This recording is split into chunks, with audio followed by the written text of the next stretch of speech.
नमस्कार विद्यार्थी मित्रांनो, सावित्रीबाई फुले पुणे विद्यापीठ या विद्यापीठाच्या प्रथम वर्ष कला या शाखेतील विद्यार्थ्यांसाठी सेकंड सेमिस्टरला असणारा जो विषय आहे ह्यूमन जिओग्राफी अर्थात मानवी भूगोलाची ओळख या विषयाची पहिली लेक्चर सिरीज आता आपण या ठिकाणी आज सुरू करतोय।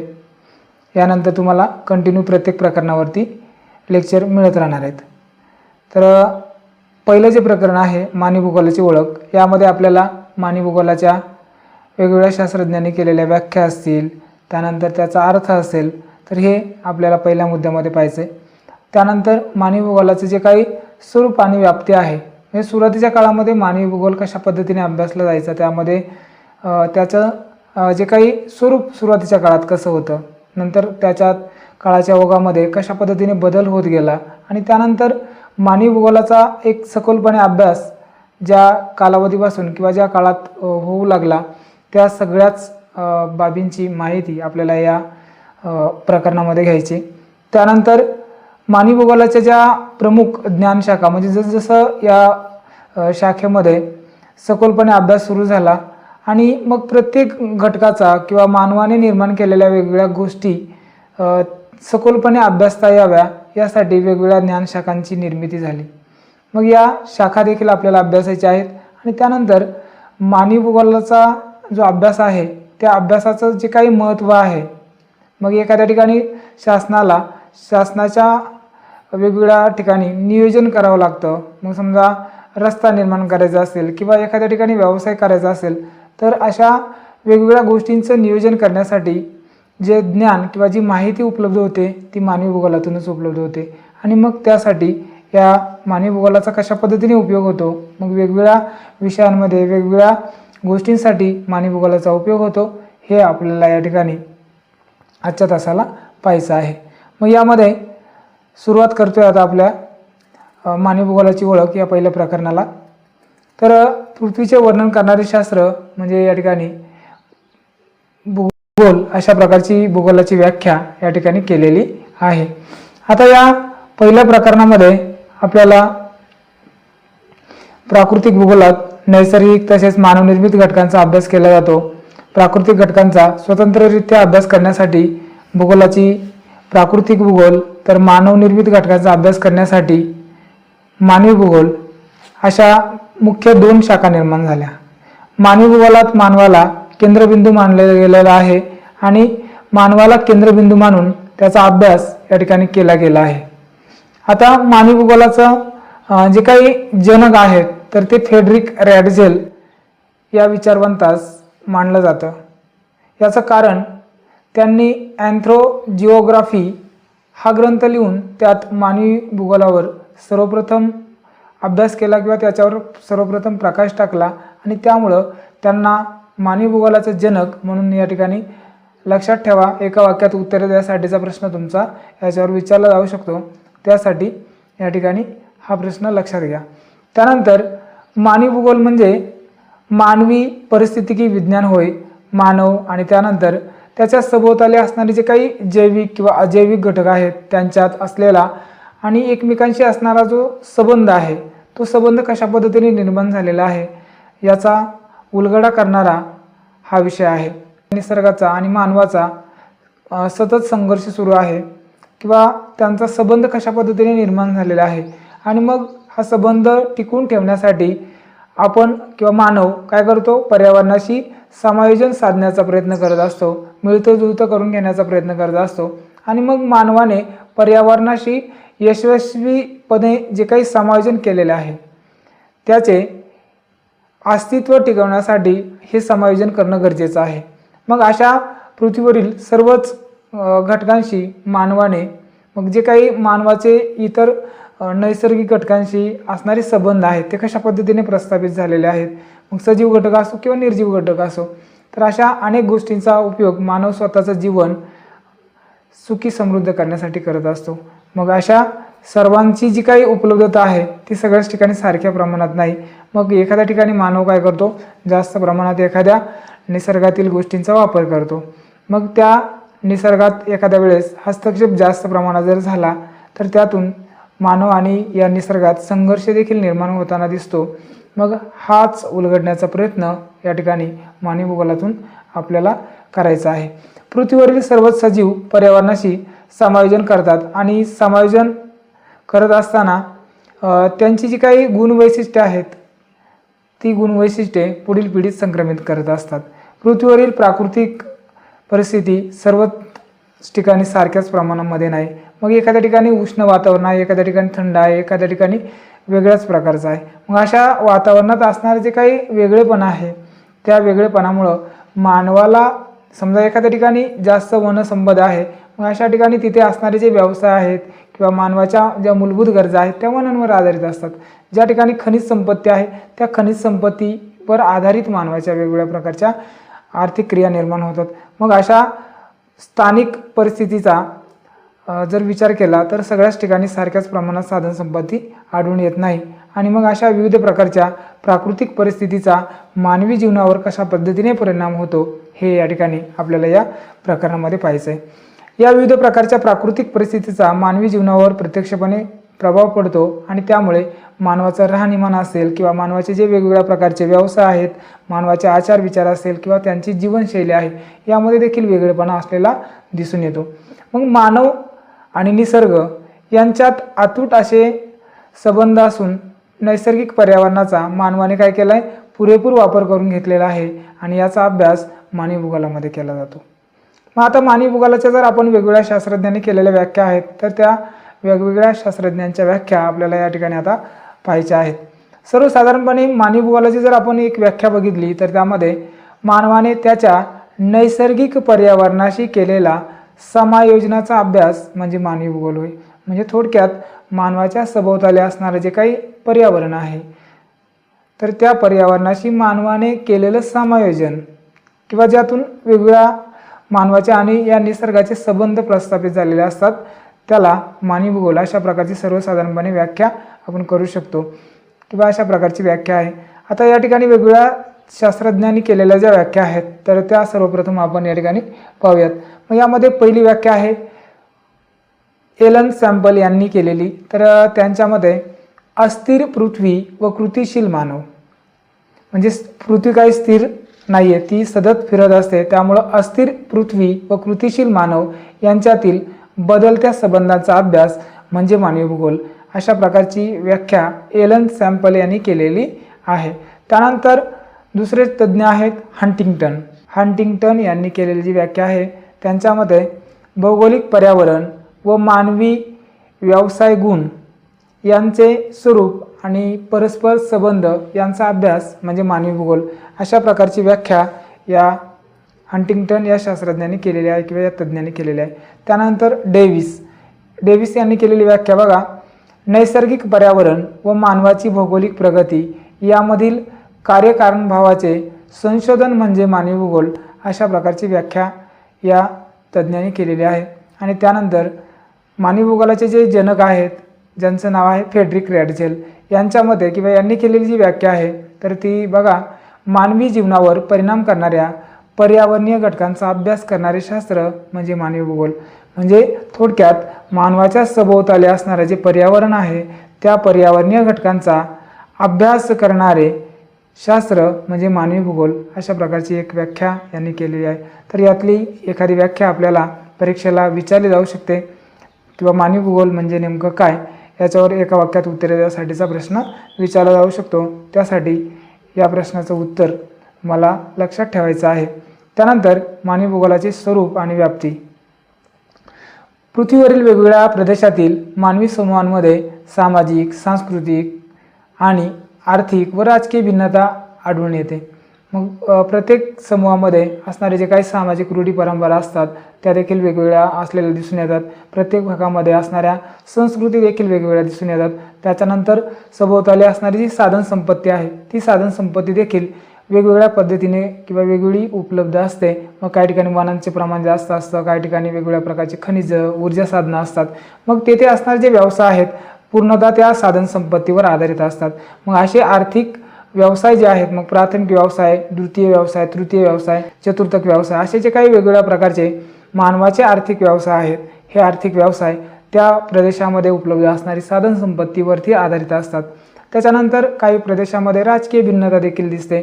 मग एखाद्या भागातून जे काही नेतृत्व करणारे वेगवेगळे मंत्री असतील किंवा राजकीय नेतृत्व आहेत तर ते एखाद्या भागातून निर्माण होत असतात आणि ज्या भागातून हे नेतृत्व पुढे गेलेले असतात तर ते त्यांच्या भागासाठी वेगवेगळ्या प्रकारच्या विकासाच्या योजना आखत असतात किंवा एखादा दुर्लक्षित भाग असेल तर त्या दुर्लक्षित भागाचा अभ्यास करून त्या ठिकाणी कोणत्या कोणत्या व्यवसायांची किंवा कुठल्या गोष्टीची आवश्यकता आहे त्याच्यावरती निर्णय घेत असतात।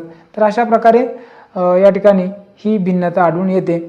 आणि मानवी समूहांची शारीरिक ठेवण जरी आपण एखाद्या भागातील बघितली तर ती वेगवेगळी दिसून येते। मग जगामध्ये जर वेगवेगळे खंड बघितले तर त्या खंडानुसार वेगवेगळ्या भागामध्ये असणारी मानवाचे वेगवेगळे समूह किंवा वेगवेगळ्या प्रकारचे वंश आपण म्हणतो तर ते आपल्याला दिसून येतात। मग त्यामध्ये कॉकेसाइड असेल, निग्रोइड असेल, मंगोलाइड असेल, तर अशा वेगवेगळ्या प्रकारचे मानवी समूह आणि त्यांच्या शरीराची जी ठेवण आहे किंवा शरीराचा जो बांधा आहे तो वेगवेगळा असलेला दिसून येतो। प्रत्येक भागामध्ये असणारं वातावरण आणि त्या वातावरणाला अनुसरून वेगवेगळ्या भागामध्ये वेगवेगळ्या प्रकारचे पोशाख या ठिकाणी आढळून येतात। त्यानंतर प्रत्येक भागामध्ये वेगवेगळ्या प्रकारच्या चालीरीती, रूढी, परंपरा यामध्ये देखील विविधता आढळून येते। मग ही जी विविधता आहे ती उपलब्ध असणाऱ्या पर्यावरणाच्या वेगवेगळ्या नैसर्गिक गोष्टींचा परिणाम होऊन अशा गोष्टी निर्माण झालेल्या असतात किंवा अशा प्रकारची जी काही मानवाची जीवनशैली वेगवेगळी निर्माण झालेली असते तर ही विकसित होण्यामागे हे महत्त्वाचे कारण असतात। म्हणून मानवी गुणवैशिष्ट्यांचा प्राकृतिक घटकांच्या आधारे मानवी भूगोलात अभ्यास केला जातो, ज्यामुळे मानवी भूगोलाचे स्वरूप हे वैशिष्ट्यपूर्ण बनलेले दिसून येते। आता मानवी भूगोलाचे जे काही स्वरूप आहे मग ते सुरुवातीच्या काळामध्ये कशा पद्धतीचं होतं तर ते वर्णनात्मक होतं। मग सुरुवातीच्या काळात मानवी भूगोलाचे स्वरूप वर्णनात्मक होते, कारण सुरुवातीला मानव आणि पर्यावरणाचा किंवा पर्यावरणीय घटकांचा अभ्यास करताना त्याच्यातील संबंधांचे निरीक्षण करून त्यांचे फक्त वर्णनच केले जात असे, त्यामुळे सुरुवातीच्या काळात मानवी भूगोलाचे स्वरूप हे वर्णनात्मक होते। नंतर त्याच स्वरूपात बदल होत गेला आणि त्यानंतर गतिमान स्वरूप प्राप्त झाले। 18व्या शतकाच्या मध्यापासून मानवी भूगोलाचे स्वरूप गतिमान झालेले आहे, कारण मानवाच्या गरजा फक्त अन्न, वस्त्र व निवारा या न राहता शिक्षण, रोजगार, आरोग्य, करमणूक अशा वेगवेगळ्या गरजा मानवाच्या बदलत गेलेल्या आहेत आणि त्यामुळं मानव आणि पर्यावरण यांच्यातील आंतरक्रिया देखील या ठिकाणी बदलत गेलेल्या आहेत काळाच्या ओघामध्ये। आणि मग मानवी व्यवसायाचा विकास सभोवतालच्या पर्यावरणावर अवलंबून असतो। म्हणजे सभोवताली जर मोठ्या प्रमाणात साधन संपत्ती असेल, मग ऊर्जा साधनं असतील, खनिज संपत्ती असेल, वनसंपदा असेल, चांगल्या प्रकारचं हवामान असेल आणि सपाट मैदानी प्रदेश असेल, सुपीक मैदानी प्रदेश असेल, वेगवेगळ्या प्रकारची जलस्रोत उपलब्ध असतील तर अशा ठिकाणी मानवाच्या ज्या मूलभूत गरजा आहेत त्या चांगल्या पद्धतीने भागवल्या जातात आणि मानवाचा विकास तिथे होण्यास मदत होते। आणि मग अशा मानवाच्या वेगवेगळ्या प्रकारच्या गरजा त्या ठिकाणी भागवल्या जातात आणि त्यामुळं तिथे प्राथमिक, द्वितीय, तृतीय, चतुर्थक अशा वेगवेगळ्या प्रकारचे व्यवसाय एकमेकावर आधारित निर्माण होतात आणि त्यामुळे त्या प्रदेशाचा विकास या ठिकाणी साधला जात असतो। त्यानंतर प्राचीन काळातील जर आपण थोडासा आढावा घेतला तर प्राचीन काळात कंदमुळं, फळं गोळा करून त्याच्यावर आधारित जे व्यवसाय होते तर ते या ठिकाणी केले जायचे। अशाच प्रकारचे व्यवसाय जगातील काही भागात आजही केले जातात। आधुनिक तंत्रज्ञानाच्या आधारे आज मानवाने विकास साध्य केला आहे। या बदलत्या मानव पर्यावरण संबंधाचा अभ्यास मानवी भूगोलात केला जात असल्याने या विषयाचे स्वरूप परिवर्तनशील बनलेले आहे। म्हणजे एखादा भाग आजही मागासलेल्या अवस्थेत आहे तर अगदी एखादा दुसऱ्या भागाचा जर विचार केला तर अतिशय प्रगत झालेला आहे आणि मग त्यामुळं मानवी भूगोलाचे जे स्वरूप आहे त्याला गतिमान रूप प्राप्त झालेलं आहे आणि ते या ठिकाणी सध्याच्या काळामध्ये दिसून येत आहे। मानवाच्या स्वार्थीपणामुळे अनेक पर्यावरणीय समस्या निर्माण झाल्या आहेत। थोडक्यात मानव आणि पर्यावरण यांच्या संबंधात बदल घडून आलेला आहे। याशिवाय भौगोलिक किंवा नैसर्गिक पर्यावरणातील विविधतेमुळे निरनिराळ्या प्रदेशात राहणाऱ्या मानवी समूहांची वैशिष्ट्ये, मग त्यामध्ये मानवाची शरीर रचना असेल, मानवाच्या चालीरीती असतील, रूढी परंपरा असतील, त्यानंतर मानवाचे व्यवसाय असतील, प्रत्येक भागामध्ये गेल्यानंतर तिथल्या भाषा असतील किंवा बोलीभाषा असतील, धर्म, संस्कृती, त्यानंतर मानवाची जीवन जगण्याची जी पद्धत आहे यामध्ये देखील विविधता आढळून येते। या बदलांचा अभ्यास मानवी भूगोलात केला जातो। म्हणून मानवी भूगोलाचे स्वरूप गतिमान आहे. त्याच्यानंतर तिसरं किंवा पुढचं स्वरूप आहे वैज्ञानिक स्वरूप. म्हणजे मानवी भूगोलाचे जे स्वरूप आहे ते गतिमान झाल्यानंतर त्याला पुढे वैज्ञानिक रूप देखील आलेलं आहे. मग सुरुवातीच्या काळात मानवी भूगोलाचे स्वरूप वर्णनात्मक होते, म्हणजे फक्त वर्णन केलं जायचं. नंतर त्याला शास्त्रीय रूप प्राप्त झाले. एखाद्या प्रदेशातील मानवाच्या वर्तनाची उपलब्ध पर्यावरणीय परिस्थितीच्या पार्श्वभूमीवर चिकित्सा करताना संबंधित पर्यावरणीय पार्श्वभूमीचा शास्त्रीय दृष्टिकोनातून सखोल अभ्यास करणं गरजेचं ठरतं. एखाद्या प्रदेशात मानवाची विशिष्ट जीवनशैली व त्याची व्यावसायिक वैशिष्ट्ये विकसित होतील किंवा होताना दिसतात. मग ही जी वैशिष्ट्ये त्या ठिकाणी त्या व्यवसायाच्या दृष्टिकोनातून प्राप्त झालेल्या असतात, मग ती व्यावसायिक वैशिष्ट्ये किंवा तिथला भाग विकसित होत असताना तेथील स्थानिक हवामानाचा शास्त्रीय दृष्टिकोनातून विचार केला जातो आणि मग त्या ठिकाणी असणारा जे मानव आणि पर्यावरणाचे संबंध आहेत तर यांचा अभ्यास या ठिकाणी केला जातो. वेगवेगळे निष्कर्ष काढले जातात, तत्व तपासली जातात आणि त्यासाठी वेगवेगळ्या प्रकारच्या गणिती पद्धतींचा वापर केला जातो, वेगवेगळ्या सांख्यिकीय पद्धतींचा वापर केला जातो, संगणकाचा वापर केला जातो, तंत्रज्ञानाचा वापर केला जातो, GPS उपयोग केला जातो आणि अशा वेगवेगळ्या आधुनिक तंत्राचा वापर करून त्या भागामध्ये असणारी मानव आणि पर्यावरण यांचा संबंध कशा पद्धतीने आहे याचा संबंध निष्कर्ष काढला जातो आणि हे निष्कर्ष शास्त्रीय आधारावर काढले जातात. त्यामुळे मानवी भूगोलाचे स्वरूप हे या ठिकाणी शास्त्रीय असलेले दिसून येते. तर त्यानंतर आंतरविद्याशाखीय स्वरूप. मग मानवी भूगोलाचे जे काही स्वरूप आहे तर मानवी भूगोलात मानवाबरोबरच मानव व निसर्ग यांच्यातील संबंधाचा अभ्यास केला जातो. मानव हा समाजशील प्राणी असून त्याच्या शारीरिक, आर्थिक, सामाजिक, सांस्कृतिक, राजकीय विकास आणि स्थलकालत्वे बदलणाऱ्या जीवनशैलीचा अभ्यास करताना विविध विद्याशाखांमधील ज्ञान उपयुक्त ठरते. मानवाशी निगडीत निसर्गातील वेगवेगळ्या घटकांचा अभ्यास करण्यासाठी त्या घटकांसंबंधी वेगवेगळ्या विद्याशाखा निर्माण झाल्या आहेत. उदाहरणार्थ जर बघितलं तर यामध्ये भूरूपशास्त्र आहे, हवामानशास्त्र आहे, वनस्पतीशास्त्र आहे, प्राणीशास्त्र, सूक्ष्मजीवशास्त्र यांसारखे विषय आहेत. मानव पर्यावरण संबंधाचा अभ्यास करताना या विषयांचा अभ्यास करावा लागतो. त्यामुळे मानवी भूगोल व वरील विद्याशाखांचा संबंध जवळचा असल्याचा दिसून येतो.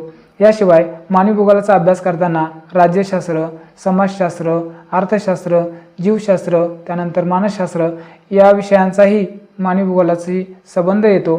मानवाची सामाजिक गुणवैशिष्ट्ये समजून घेताना समाजशास्त्रीय अभ्यासाचा उपयोग या ठिकाणी केला जातो. त्यानंतर अर्थशास्त्रीय किंवा अर्थशास्त्राची त्याच्या आर्थिक स्थितीची पातळी समजून घेताना मदत होते. मानवाची मानववंशशास्त्रीय लक्षणे मानववंशशास्त्राच्या आधारे समजून घेता येतात. मानवाच्या पर्यावरणातील विविध घटकांचा अभ्यास पर्यावरणशास्त्र, मृदाशास्त्र, वनस्पतीशास्त्र, प्राणीशास्त्र या शास्त्रांच्या आधारे केल्यास व निसर्ग यांच्यातील परस्पर संबंधाची कार्यकारण मीमांसा करणे शक्य होते. म्हणून या विषयाचे स्वरूप आंतरविद्याशाखीय आहे. अनेक विषयांशी याचा संबंध येतो किंवा आंतरविद्याशाखीय स्वरूप या ठिकाणी असलेले दिसून येते. त्यानंतर एकात्मिक स्वरूप. मानव हा मानवी भूगोलाचा अभ्यासाचा केंद्रबिंदू असला तरी निसर्गातील विविध घटकांचा त्याच्या जीवनशैलीवर प्रभाव असल्याने पर्यावरणीय घटकांच्या मानवावरील प्रभावाचा एकात्मिक अभ्यास करणे आवश्यक ठरते. भूगोलात अभ्यासला जाणाऱ्या विविध पर्यावरणीय घटकांचा मानवावरील एकात्मिक प्रभाव अभ्यासणारी भूगोलाची एक महत्त्वाची उपशाखा म्हणून मानवी भूगोल हा एकात्मिक स्वरूपाचा विषय आहे. त्यानंतर कल्याणकारी स्वरूप. मानवी भूगोलात मानवाशी निगडीत घटकांचा अभ्यास केला जात असल्यामुळे तो अभ्यास करताना मानवाचे कल्याण कसे होईल याचा विचार केला जातो. मानवाला निर्माण होणाऱ्या समस्या शोधून त्या समस्यांवर उपाययोजना केली जाते.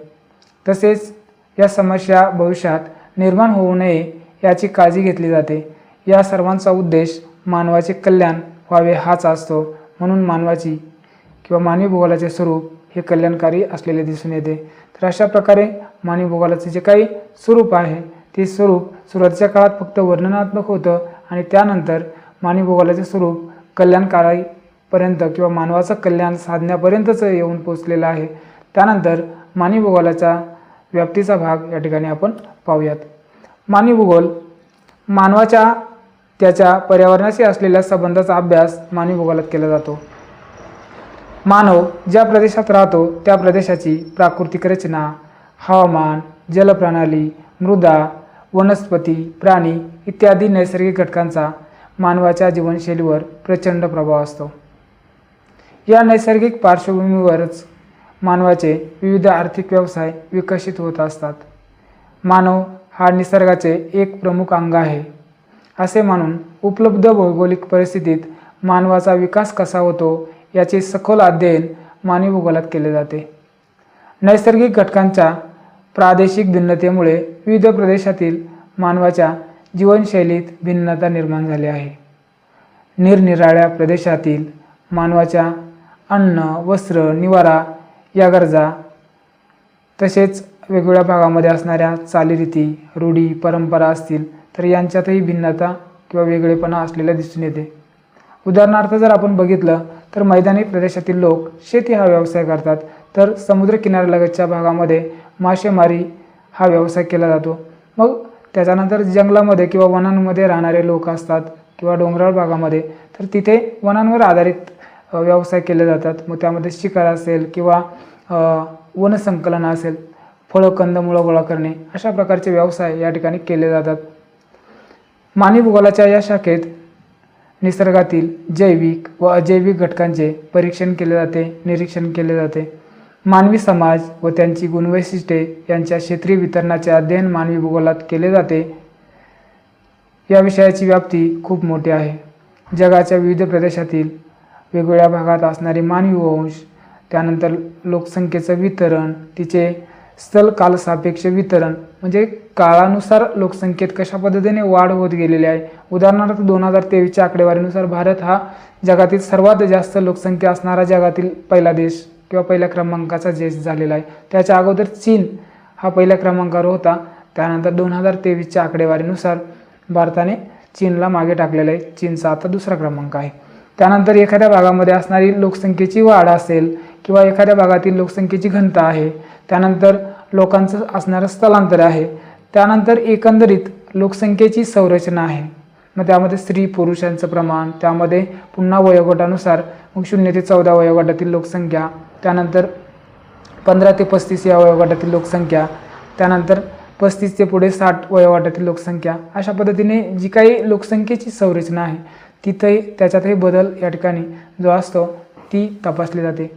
त्यानंतर लोकसंख्येचा आर्थिक व सामाजिक विकास आणि मानवी समूहांची सांस्कृतिक भिन्नता यांचा अभ्यासही मानवी भूगोलात केला जातो।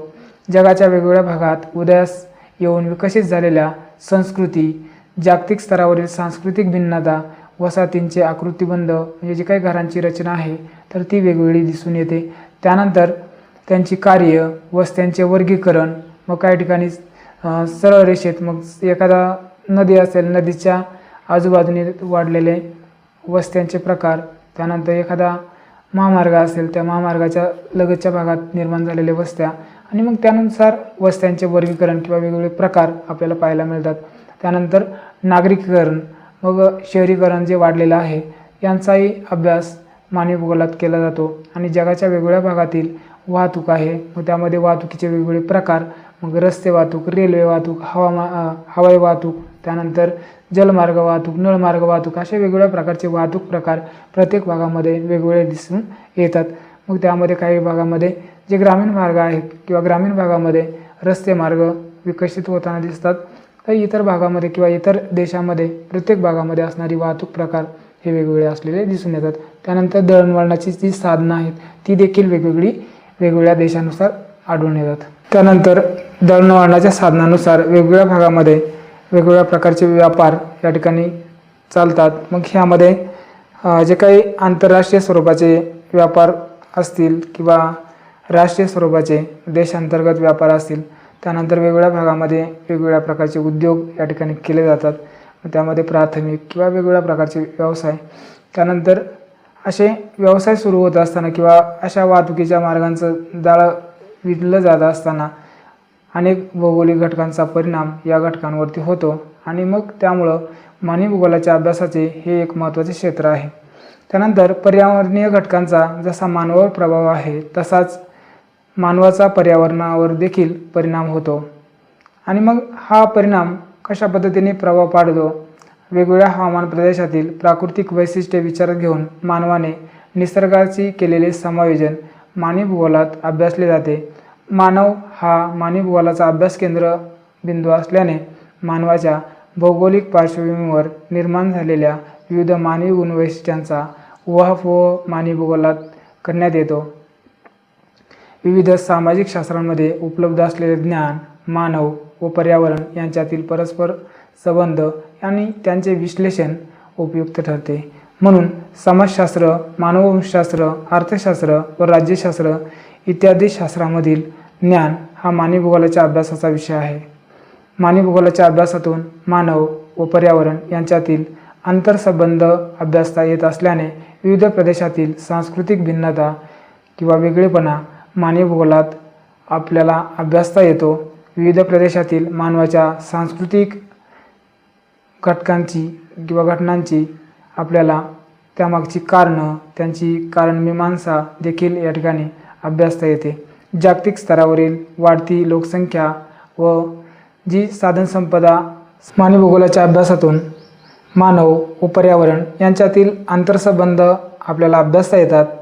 आणि विविध प्रदेशातील असणारी जी सांस्कृतिक भिन्नता आहे त्यानंतर मानवी भूगोलात त्याचा सखोलपणे आपल्याला अभ्यास करता येतो. विविध प्रदेशातील मानवाच्या सांस्कृतिक अभ्यासता येतात.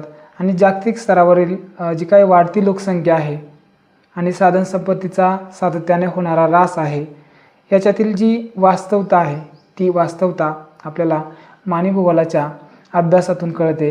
आणि त्यामुळं अध्ययन किंवा मानवी भूगोलाचं जे काही अध्ययन आहे तर ते अध्ययन गरजेचं आहे. आणि अशा वेगवेगळ्या भविष्यकालीन समस्या कशा पद्धतीच्या असतील त्याचा वेध घेण्यासाठी मानवी भूगोलाचं ज्ञान किंवा त्याची माहिती आपल्याला अत्यंत उपयुक्त ठरते.